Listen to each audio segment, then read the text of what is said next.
Детские сады и школы – важная часть инфраструктуры любого российского населенного пункта. Где бы ни жил ребенок, он имеет право на дошкольное образование.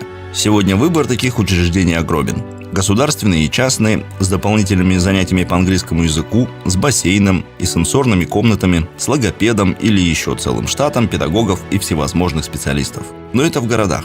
А что делать, если ребенок живет там, где на многие километры вокруг нет ни одного здания, только бескрайняя тундра? Как детям оленеводов готовиться к школе? Проблему дошкольного образования на Ямале решают с помощью проекта «Кочевой детский сад». Его устраивают прямо в тундре.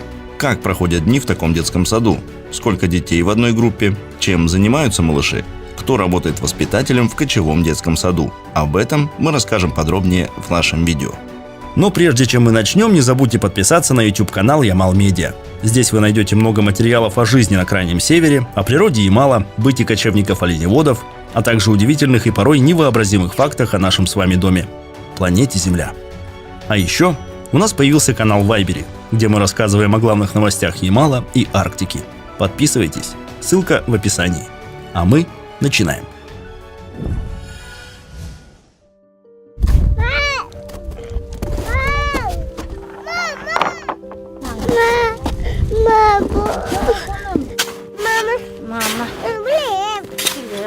Жизнь в тундре сильно отличается от жизни в мегаполисе. В тундре нет привычных благ.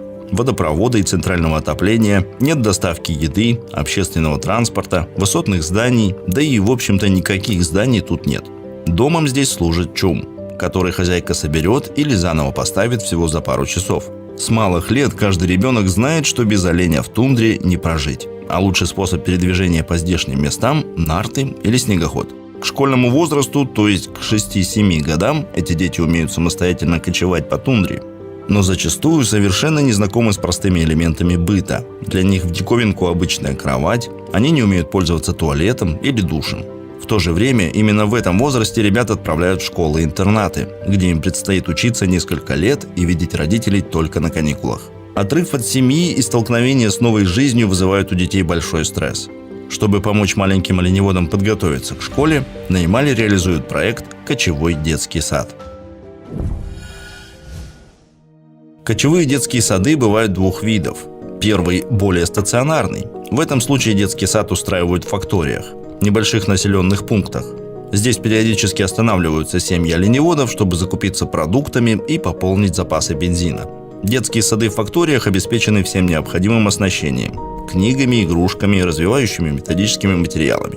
Когда на стоянке собирается несколько семей, сюда направляют воспитателя. Он работает вахтовым методом, приезжает в факторию, организовывает группу и занимается с детьми.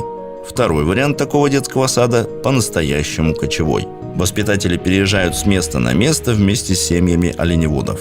Крайне редко под помещение выделяется отдельный чум. Чаще всего занятия проводятся в жилище одной из семей.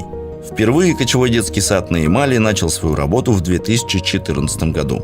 Тогда создали 6 групп на базе детского сада «Солнышко», который находится в Ярсале. Затем подобные группы появились и в других населенных пунктах региона. Сначала педагоги и воспитатели проводили в тундре только летний период с июня по август. С прошлого года кочевые детские сады стали круглогодичными. Сейчас на Ямале создано около сотни кочевых групп. В них занимаются больше 300 детей дошкольного возраста. На плечи воспитателя ложатся обязанности по уходу и присмотру за группой детей. Обычно в нее входят малыши от 3 до 7 лет. Для каждого возраста есть своя образовательная программа. Чем старше дети, тем дольше и сложнее у них занятия. Вместе с воспитателем маленькие оленеводы постигают основы грамоты, учатся считать, рисуют, лепят, изучают окружающий мир и занимаются физкультурой. Еще одна задача педагогов – помогать родителям малышей и консультировать их по вопросам развития ребенка. Вы братья! Эй, ты что? А ты что такое? Маня! Важно, чтобы работа кочевого детского сада встраивалась в жизнь оленеводов, а не вносила туда свой распорядок. Поэтому во время перекочевок на новое место занятия не проводятся. Их организуют только в местах стоянок. В среднем дети занимаются с воспитателем от 3 часов в день. Из них значительная часть времени отводится под подвижные упражнения и игры. А еще тундровым детям не знакомы обычные канцелярские предметы. Пластилин, кисточки с красками, фломастеры. Все это воспитатель привозит с собой и помогает детям освоить. Большинство занятий проводят на ненецком языке. В то же время дети имеют хороший запас русских слов. Откуда? В тундре может не быть пластилина или красок, но здесь давно уже доступен интернет, мобильные телефоны и планшеты. Дети довольно рано умеют обращаться с гаджетами и смотрят мультфильмы на русском языке. Сокровища! Эй! Эви, вы идите туда! Сокровища! А вы, пацаны, туда пойдите! Давайте сокровища искать! Эй, далеко не уходите! Кто становится воспитателем кочевого детского сада? Иногда эту роль может взять на себя одна из женщин, которая живет в стойбище. Однако эта идея не очень удачная. Дело в том, что совмещать обязанности хозяйки чумы и воспитателя практически невозможно.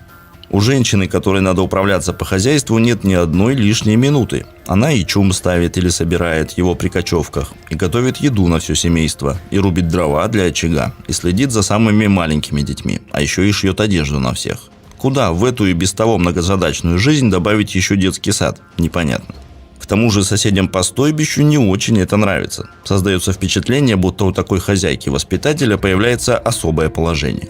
Хороший вариант для кочевого детского сада – это воспитатель со стороны. Он приезжает на длительное время и кочует вместе с семьями оленеводов. Такой человек, как правило, имеет лучшую подготовку, в то же время он становится близок к семье. А еще желательно, чтобы воспитатель знал, как управляться с нартами и имел хорошее представление о жизни в чуме, ведь не каждый человек с большой земли сможет прожить в тундре хотя бы несколько дней. В 7-8 лет дети уезжают от родителей в школу-интернат. Здесь у них полностью меняется жизнь. Вместо чума – здание школы. Вместо свободной тундры – жизнь по учебному расписанию. Вместо теплых оленьих носов – тетрадки и учебники. Многие дети испытывают сильный стресс. Чтобы они могли привыкнуть к новой жизни, малышей отправляют в нулевой класс. Это подготовительный год, когда ребята знакомятся с бытом и правилами школы-интерната, а также занимаются лепкой, рисованием, счетом, всем тем, что обычно делают в детском саду. Кочевые группы для дошкольников помогают детям оленеводов подготовиться к переезду в школу-интернат и начать обучение сразу с 1 класса, минуя подготовительный год. Благодаря этому новоиспеченные первоклассники испытывают меньше стресса, а значит легче адаптируются к новой жизни и успешнее постигают учебный материал. Большое спасибо за просмотр. Если вам понравилось видео, поставьте лайк и оставьте комментарий. А также подпишитесь на канал Ямал Медиа, чтобы узнать больше полезного.